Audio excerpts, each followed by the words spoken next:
Okay, let's talk about AI. It's everywhere, right? Everyone's talking about it, and let's be honest, there's a lot of anxiety, but also a ton of excitement. So today, we're going to cut through all that noise. We're going to get right to the heart of what this actually means for your job, for your career. So let's just get right to it. This is the question, the one everyone is secretly, or not so secretly, asking. It seems so simple, but believe me, the answer is way more interesting than just a yes or a no. The funny thing is, this feeling, this kind of tech panic, it's not new at all. In fact, if you look back, we've got this pattern. We freak out about some new invention, we adapt, and then a few years later, we can't imagine how we ever got by without it. I mean, think about it. Back in the 70s, when ATMs showed up, everyone was convinced, well, that's the end of bank tellers. But it wasn't. Their jobs changed. They evolved. Then, boom, the 80s, the personal computer arrives. The fear? All desk jobs are going to disappear. But what really happened? We got whole new fields like IT support and software development. So when people say, oh, but this time it's different, AI is smart, well, that's what they always say. History shows us it's much more likely to be an evolution of jobs, not an extinction. Okay, so if it's an evolution, that brings up the real question, right? Where does AI actually have the upper hand, and where do we, as humans, still have a massive, massive advantage?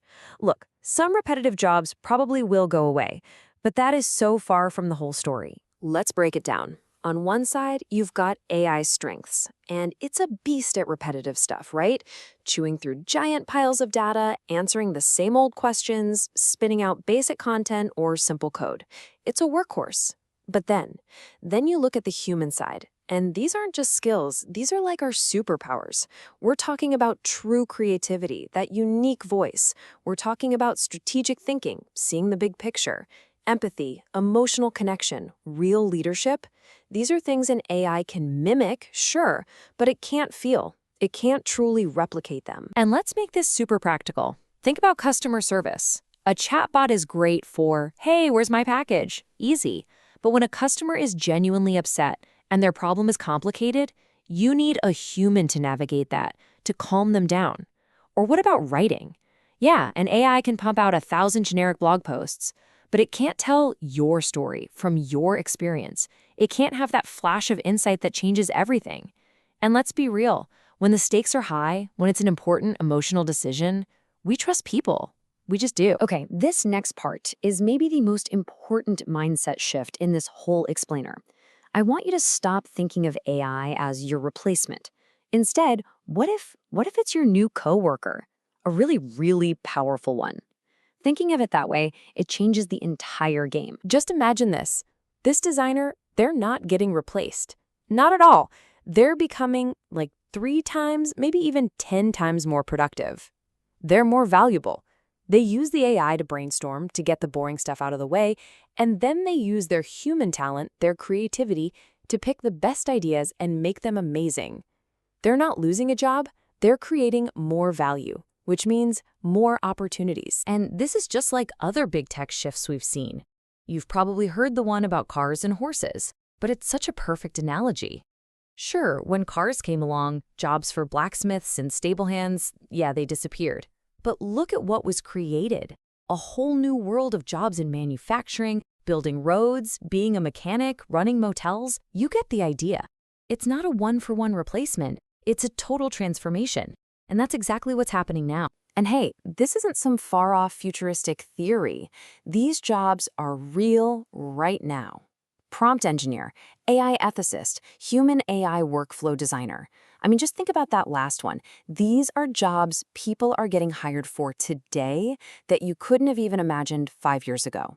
The new economy, the new opportunities, they're not coming. They're already here. All right, so we've talked about the big picture, the why this is all happening. But now, let's get down to the most important part. What can you do about it? Right now. We've got a simple 4-step action plan to make sure you don't just survive, but you actually thrive in this new world. Step 1, learn a tool.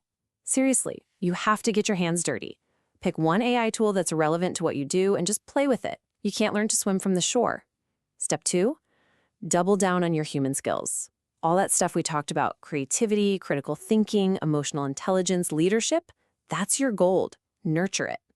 Step 3, change your mindset. We've said it before, but it's crucial. It's a coworker, a collaborator, not a competitor. And finally, step 4, never stop learning.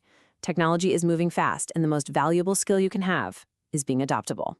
Stay curious. So at the end of the day, it really all boils down to a choice. There's this massive wave of change coming. You can try to stand there and fight it and probably get knocked over, or you can learn how to surf. Fighting the wave is just exhausting. Riding it, that's where the fun is. And that's really what this is all about. We started with the question, will AI take your job? But maybe that's just the wrong question. The real question isn't, will AI take your job? It's, will you learn to ride the wave? The future isn't something that just happens to you. It's about what you choose to do with the tools you're given. The choice really is yours.